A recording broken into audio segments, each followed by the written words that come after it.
Well, hello, church. It's Pastor Jeremy coming to you from the parsonage with another daily devotion.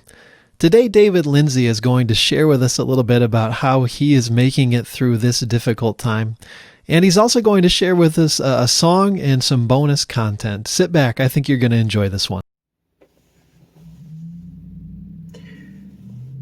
In mansions of glory and endless delight, I'll ever adore thee in heaven so bright.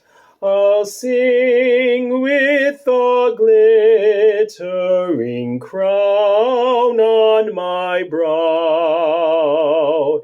If ever I love thee, my Jesus, 'tis now. About midnight, Paul and Silas were praying and singing hymns to God, and the other prisoners were listening to them. Acts 16:25. Singing in the darkest moments of life seems strange. However, it is what God has given us, this wondrous gift. We sing our way out of fear and anxiety, and in doing so, our faith is strengthened. Singing brings worlds together, people of different faiths, political beliefs, cultures, races, thoughts, ideas. It has done this through the ages. I'm in my family home right now. This is the home where I am living currently. Me and my kitty cat, Chessie. It's the home of my birth. It's the home of my grandparents. They understood the great power in singing. Both grandparents came from large families who sang, danced, and played together. This right here is my grandma and grandpa Lindsey. Grandma, she would sing to me as a child, and she would sing me the songs that she learned as a child.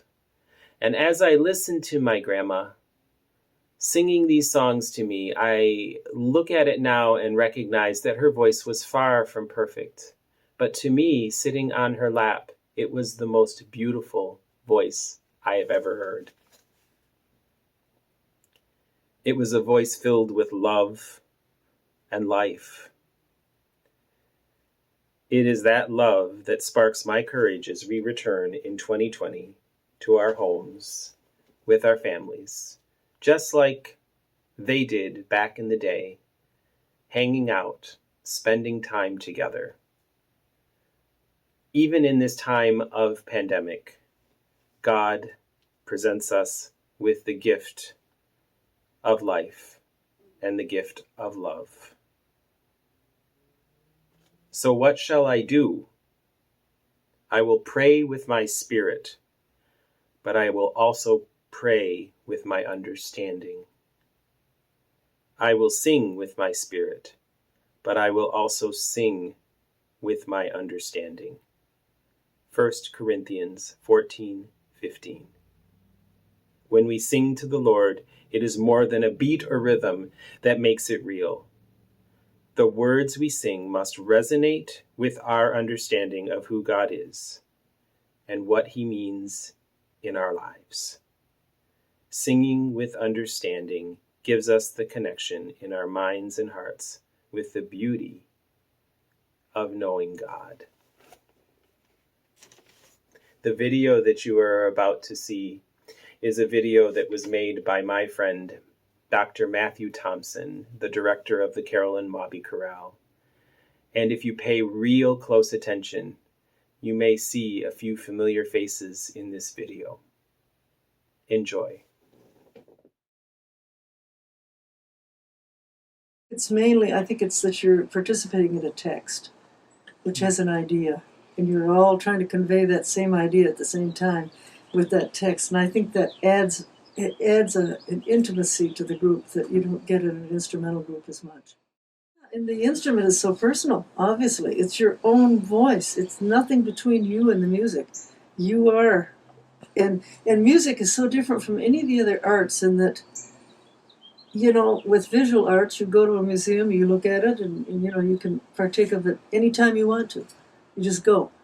With music, somebody has to take that music off the page. You don't go and put scores on the walls of a museum so people can come and look at those scores. They would get nothing out of it. So it takes human beings to lift it off the page and bring it to life. Music is so important because you do learn. You learn life lessons, first of all, in working with others, but you learn tracking, you learn reading, you learn patterns, which are in math, which are in every single thing that we do in our life. The only thing that I'm afraid of is if, with money the way it is, that the arts are going to suffer, and those are going to be the things that are going to go. And we need them, but not just for our brains and to teach our children, but we need to feed their spirit, and I think that's where we miss out. We forget that it just feels good. The food, she was the oldest child, and there was 13 brothers and sisters, and they'd all sit down afterwards. They didn't have TV to sit, or internet to watch, they'd sit down, someone would play the guitar, and someone might play the fiddle, and they'd just all sit around and they'd sing and entertain each other. And those sorts of things are the things that we miss out on in this day and age. Those moments where music can be a fellowship, and that's an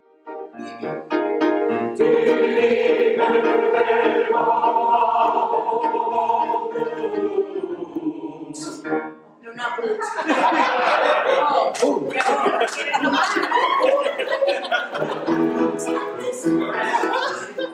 guess it's that feeling of teamwork and all coming together to say one thing at the same time. Really brings people together. Well, thank you, David, for sharing with us those memories and those faces and voices from the past.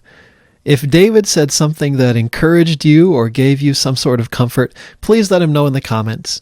You can find a new devotion here each day at noon. Until we meet again, keep washing your hands, keep wearing your mask, and do not be afraid.